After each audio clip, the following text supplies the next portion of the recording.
네, 안녕하십니까. 방금 소개받은 아크릴의 대표를 맡고 있는 박예진입니다. 저희는 감성 컴퓨팅 분야의 벤처고요. 대표로 시작하겠습니다. 회사 일반 현황입니다. 동문 5명에서 2011년도 창업을 했고요.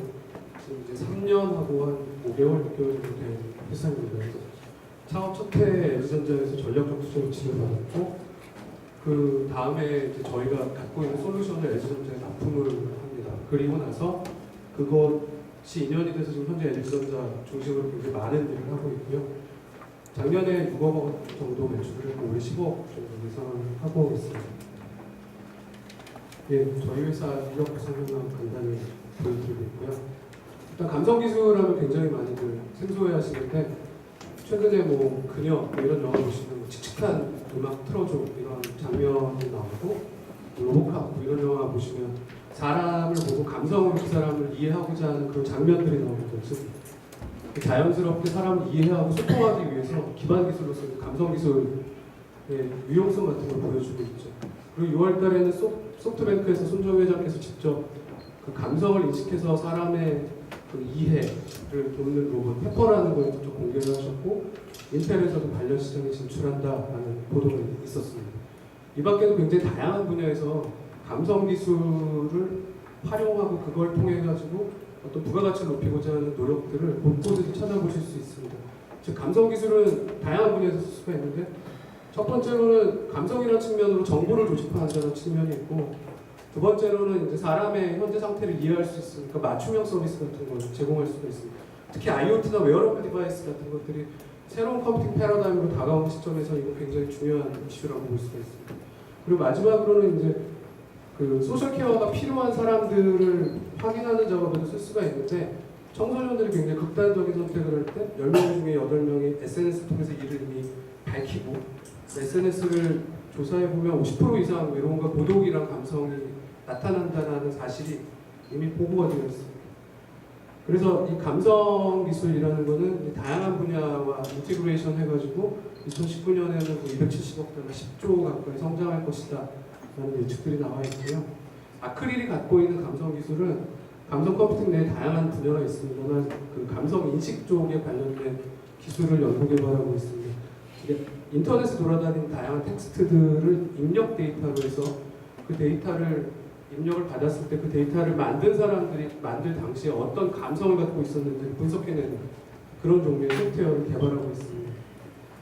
그래서 텍스트가 들어오면 자연어 처리를 하는데, 신조어나 이렇게 새로 유입되는 언어들에 대해서는 실시간으로 다시 SNS에서 그 단어들이 어떻게 사용되는지를 검색을 하고 분석을 해서 최종 감성 결과를 결정짓게 됩니다. 그래서 그 기존에 이런 감성 전문 소프트웨어라는 게 존재하지가 않았고요. 그 데이터 마이닝, 오피니언 마이닝 하는 쪽에서 긍부정 분석 정도로만 접근을 하고 계셨는데, 저희는 세부 감성 33종이라는 감성 인식의 해상도 자체가 굉장히 다른 그런 소프트웨어를 보유하고 있습니다. 그래서 관련 특허를 PCP까지 출원을 해놨고요. 그리고 이제 감성이 표출되는 미디어가 리뷰냐, SNS냐, 이북이냐, 그리고 이제 감성의 그 커뮤니케이션 종류가 어떠냐에 따라 가지고 굉장히 다양한 분야에서 현재 사업을 진행을 하고 있습니다. 하나하나 보여드리면은, 그래서 이제 저희가 보유하고 있는 소프트웨어 이름이 이제 감성 인식 엔진 AI라는 거고요. SNS에 적용되는 그런 소프트웨어로 PAI, 그리고 이제 컨텐츠, 영화나 음악 분석할 때 쓰는 CAI, 그리고 이제 그 시리 같은 그 음성 비서 서비스에 적용되는 TAI 제품군으로 나눠가지고 현재 비즈니스를 하고 있습니다. 그래서 LG전자에 현재 이제 엔진이 도입돼서 스마트 TV에 적용이 되어 있고요. 지금 웨어러블 디바이스인 와치에 적용하는 노력을 지금 진행하고 있습니다. 그리고 그 밖에 많은 회사들이랑 얘기를 하고 있고, 이건 이제 LG전자에 저희 엔진이 적용된 사례인데 잘 안 보이시겠지만 여기 감성 추천이라는 메뉴가 있습니다. 그래서 영화를 선택할 때 보면 흥겨워지는 영화, 보면 힐링이 되는 영화, 보면 슬퍼지는 영화, 이런 카테고리로 선택을 할 수도 있고요. 이건 스마트 TV에서 SNS를 쓸 때 적용되는 모습입니다. 그래서 친구들이 현재 행복한 상태인지 아니면 우울한 상태인지 이런 것들 확인할 수 있고요. 혹시 마우스가 여기 클릭이 되나요? 여기 스피커. 네. 아니, 좀 스피커가 적네요. 예, 이거는 이제 음성 합성 인식 엔진에 적용된 사례입니다. 그래가지고 죄송합니다. 일부가 네, 일부가. 그래서 이제 합성을 할 때 어떤 감성을 갖고 있었냐에 따라 가지고 다른 그 감성을 포함해서 이제 합성을 시키는 그런 개발도 이제 LG전자랑 같이 진행하고 있습니다. U+라는 그 컨텐츠가 어떤 감성 구간을 갖고 있는지로 사용자들한테 서비스하는 뭐 그런 것들을 같이 실험한 적이 있고요. 이건 이제 겨울왕국이라는 그런 컨텐츠를 대상으로 한 거고, 이건 뭐 음악들에 대해서 감성 분석을 한 거고요. 흥겨운 노래, 뭐 빠른 노래, 뭐 즐거운 노래 이런 거 이제 가사 중심으로 한 거고요. 예.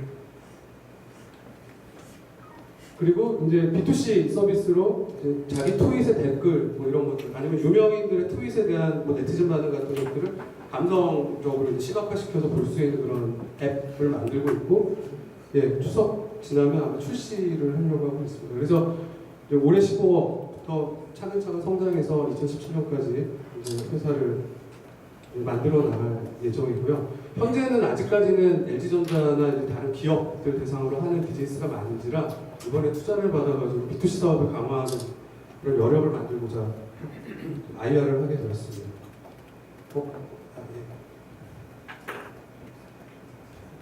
클릭이 안 되네.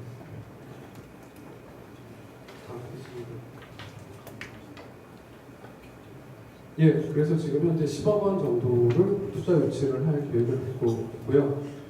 아까도 말씀드린 것처럼 이제 감성 기술이라는 것이 여러 군데서 사용되는 그런 이제 시기적 분위기 같은 게 만들어지고 있는지라 저희들이 이제 그걸 중심으로 열심히 일을 해서 내년에 직접 일반인들을 대상으로 한 감성 기술 서비스 같은 것들도 출시를 해서 2017년까지 회사를 좀 건전하게 키워보는 그런 계획을 갖고 있습니다.